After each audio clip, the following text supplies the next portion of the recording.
আসসালামু আলাইকুম বন্ধুরা, আপনাদেরকে যে গাড়িটির কথা বলছিলাম পল্টন গাড়ি, ওই গাড়িটির ওয়্যারিং কাজ সম্পূর্ণ করা হয়েছে।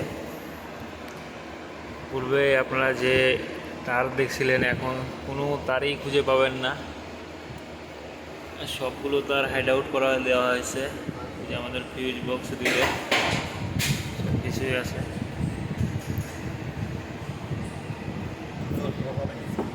কাজের ফাঁকে আমার ট্রেডম্যান নাদিম ভাই একটা বিড়ালের চশমা বানাইছে। দেখুন, চশমাটা অনেক সুন্দর হয়েছে। আর এই যে আমরা এখন ইগনিশন সুইচটা অন করব। এই যে আমাদের ড্যাশবোর্ডে বাতি জ্বলে উঠছে।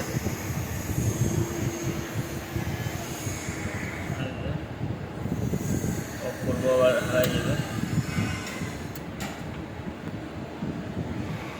গাড়ির কাজ সম্পূর্ণ, এখন শুধু গাড়ি ইউনিট থেকে আউটের অপেক্ষা করতেছি। আসসালামু আলাইকুম, আপনারা সকলে ভালো থাকুন।